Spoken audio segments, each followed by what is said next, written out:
All right, so when you're installing your 360, make sure you push it all the way in.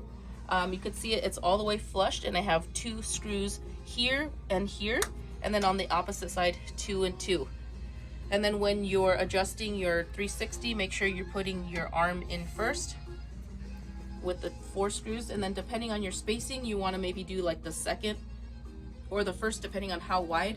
This is where your battery pack is going to live, and that's to charge your ring light or your iPad.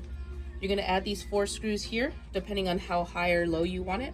Same thing here, how high or low, you can pick this up or down depending, and then once you're locking it in, then you're going to get your 360 angle ball. That will sit right over here.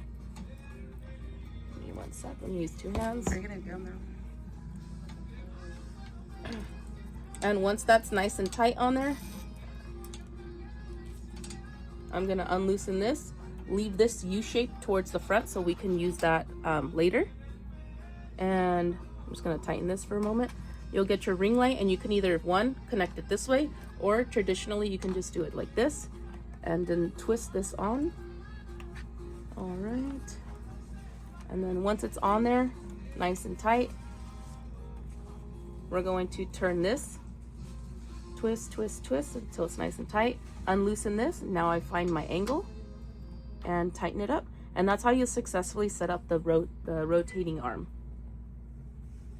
Thanks for watching, and if you haven't done so, please like the channel, like this video, and subscribe to our channel. And be sure to save this.